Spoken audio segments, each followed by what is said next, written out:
আজ রাজ্যের মুখ্যমন্ত্রী মমতা বন্দ্যোপাধ্যায়ের জন্মদিন। গোটা রাজ্য জুড়ে এই দিনটি পালন করছে তৃণমূল কংগ্রেস। তেমনি শুক্রবার ফাঁসি দেওয়া মহিলা তৃণমূল কংগ্রেসের উদ্যোগে মমতা বন্দ্যোপাধ্যায়ের জন্মদিন পালন করা হয়। বিধাননগরে কেক কেটে জন্মদিন পালন করা হয়। উপস্থিত ছিলেন রাজ্যের আইন ও স্বাস্থ্য দপ্তরের প্রতিমন্ত্রী চন্দ্রিমা ভট্টাচার্য, জেলা সভানেত্রী পাপিয়া ঘোষ, ফাঁসি দেওয়া ব্লক 2 এর সভাপতি কাজল ঘোষ, শীতল পাল, মিষ্টু সরকার সহ অন্যান্যরা। চন্দ্রিমা ভট্টাচার্য জানান, এই দিনটি নিয়ে তাদের কর্মীরা উৎসাহিত থাকেন।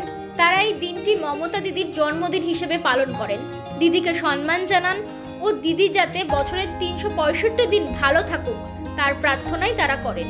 বারে বারে মাননীয় মুখ্যমন্ত্রী বলেন যে আজকের দিনটা তার জন্মদিন, আসল জন্মদিন নয়, কিন্তু যাই হোক আমাদের কর্মীরা উৎসাহিত, তারা এই দিনটাই জন্মদিন হিসাবে জানে। সুতরাং দিদিকে সম্মান জানাতে তারা এই জন্মদিন পালন করছে। কর্মীরা সবসময় উৎসাহিত হয়ে থাকুক, এটা আমাদের মাননীয় দিদির চান।